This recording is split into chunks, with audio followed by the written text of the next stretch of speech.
Donc nous vous écoutons pour l'environnement, Monsieur Boucher. Bon, un mot effectivement sur l'environnement. L'environnement, c'est d'abord les citoyens, les habitants qui sont concernés. Si effectivement on reste à Nantes-Atlantique, l'environnement et les nuisances, ça va d'abord être le bruit. Donc c'est un élément important.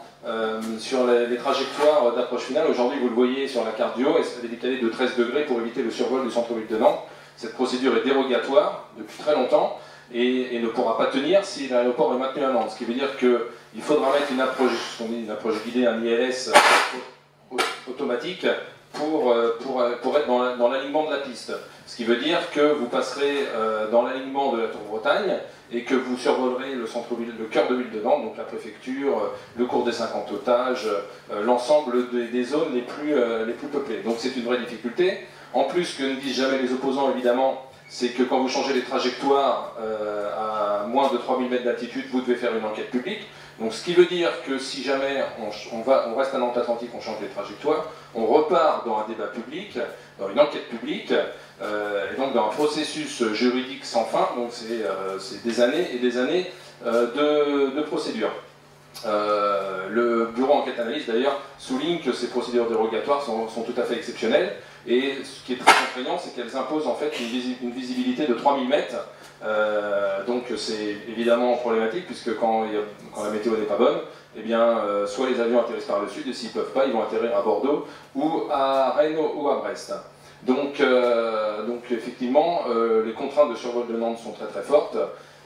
Si jamais l'aéroport reste à Nantes-Atlantique, en heure de pointe, hein, donc le soir, le week-end, ce sera un avion toutes les 3 minutes au-dessus du cœur de ville de Nantes. Voilà l'avenir des Nantais dans les 10 et 20 prochaines années, si jamais l'aéroport n'est pas transféré. Et c'est un gel de l'ensemble des projets de densification urbaine de la ville, puisqu'effectivement on pourra moins construire en hauteur, et donc on construira davantage en surface, et donc ça posera des problèmes. Et puis je rappelle, il y a quand même eu quelques incidents très graves, dont le vol Luxor Air en 2004, où l'avion est passé à 100 mètres au-dessus de la ville. Donc c'est des contraintes qui resteront si l'aéroport n'est pas transféré. Bon, l'environnement, c'est évidemment tout ce qui concerne la faune et la flore. D'abord, il faut rappeler que le transport aérien, c'est 3% des gaz à effet de serre. Donc, quand on veut nous faire croire que Notre-Dame-des-Landes va permettre de résoudre les problèmes du transport aérien, c'est évidemment faux. Ce qu'il faut dire, c'est que Notre-Dame-des-Landes est située en dehors de toute zone Natura 2000. C'est d'ailleurs pour ça que Bruxelles a validé le transfert de l'aéroport, parce que, contrairement à Nantes-Atlantique, Notre-Dame-des-Landes n'est pas située en zone Natura 2000. Ce sera un aéroport effectivement haute qualité environnementale qui consommera 3 fois moins d'énergie par passager. C'est évident, ce sera un aéroport moderne, fluide, et donc qui répondra aux nouvelles normes. Et puis, on l'a évoqué tout à l'heure, le plan d'exposition au bruit, c'est 42 000 personnes, avec la densification urbaine qu'il y a sur la ville, ce sera 80 000 demain, donc de plus. Donc sur les compensations environnementales, un mot, parce que c'est un élément effectivement très important. Vous savez qu'il y a eu la commission du dialogue en 2013, à laquelle d'ailleurs la CIPA a refusé de participer, comme toutes les procédures démocratiques, dont la dernière avec la Commission nationale du débat public. L'intérêt principal de la commission du dialogue, c'est qu'elle a demandé à mettre en place un groupe d'experts scientifiques qui a demandé en fait qui a demandé 12 actions à mettre en place par le concessionnaire en matière environnementale, donc je ne les détaille pas. Mais ces compensations et ces éléments ont été intégrés dans les arrêtés environnementaux qui ont été, donc la loi sur l'eau espèces protégées, qui ont donc été validés par la justice le 17 juillet 2015. Donc quand on dit que les experts scientifiques ne sont pas d'accord, c'est un peu faux, puisque en fait les préconisations qu'ils avaient faites suite à la commission du dialogue, en fait les arrêtés loi sur l'eau espèces protégées les ont pris en compte et ont été validés par la justice le 17 juillet. Je rappelle que sur les 1200 hectares, il y aura 10% seulement de la surface qui sera artificialisée. Et puis, surtout un élément important qui est mis en avant par les opposants, c'est le contentieux européen. Bon, aujourd'hui, il n'y a plus de contentieux européen. Déjà, lorsqu'on a été à Bruxelles le 17 septembre 2013 pour défendre notre dossier, le commissaire à l'environnement a confirmé qu'effectivement le projet était totalement conforme et que Nantes-Atlantique était autour de 3 zones Natura 2000, contrairement à Notre-Dame-des-Landes. Et puis surtout, c'est que dans le cadre de la procédure de révision du SCOT qui aura lieu après l'été, eh bien effectivement les procédures de compensation environnementale sont intégrées par la métropole Nantes-Saint-Nazaire. Voilà.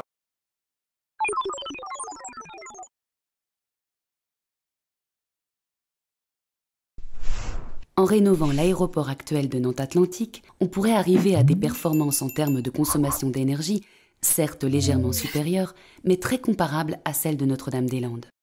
Le souci étant que les calculs pour Notre-Dame-des-Landes oublient le coût énergétique de la construction de la nouvelle plateforme. Alors que les émissions de CO2 pour la rénovation de Nantes-Atlantique correspondent à environ 28 ans de ses consommations énergétiques, la construction du nouvel aéroport coûterait plus de 100 ans de ses propres consommations énergétiques, soit presque 4 fois plus d'émissions de gaz à effet de serre. Des travaux de construction de Notre-Dame-des-Landes, au moins 900 hectares de terres agricoles et naturelles seront détruits. Au-delà des pertes d'emplois que cela entraînera, la disparition de ces zones naturelles ou semi-naturelles n'est pas sans conséquence. Le projet de Notre-Dame-des-Landes a été conçu il y a plus de 50 ans, à une époque où l'on méconnaissait l'importance des zones humides. Les zones humides sont des zones où la biodiversité est très riche, protégée par plusieurs conventions internationales. Le site de Notre-Dame-des-Landes est situé entièrement sur des zones humides. De très nombreuses espèces protégées sont présentes sur le site.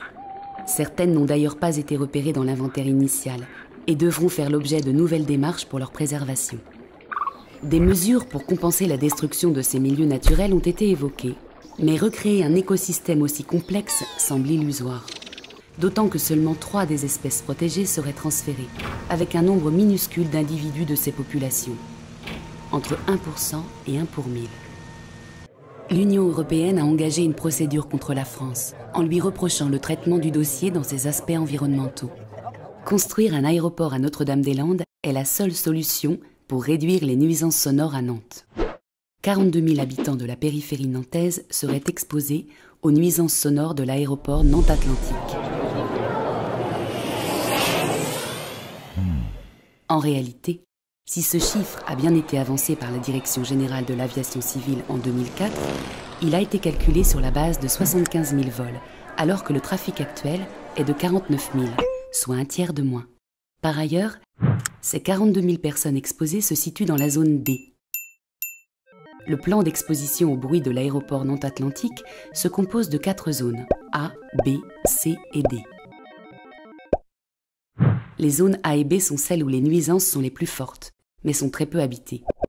La zone D, qui comprend 42 000 habitants, est exposée à des nuisances faibles, au maximum 55 décibels, soit l'équivalent d'un lave-linge. Les habitants exposés à plus de 55 décibels, donc à des nuisances considérées comme gênantes, sont en réalité ceux de la zone C. Cela représente non 42 000, mais 5 000 personnes.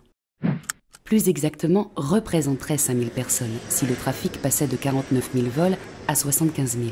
Et si on utilisait aujourd'hui les avions d'il y a 15 ans? Dans ce cas, oui, des nuisances gênantes concerneraient 5 000 personnes, ce qui représente quand même 8 fois moins d'habitants que le chiffre annoncé. Mais même si elles sont plus faibles qu'annoncées, ces nuisances restent réelles.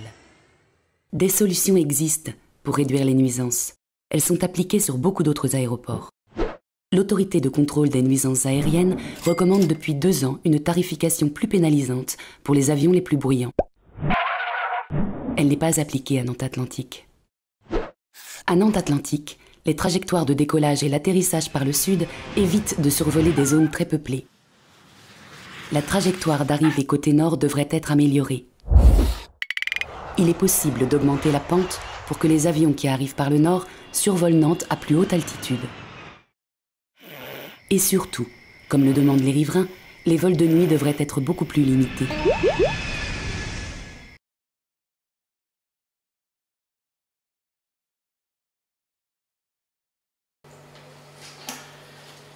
Merci bien. J'y suis pour pas grand-chose.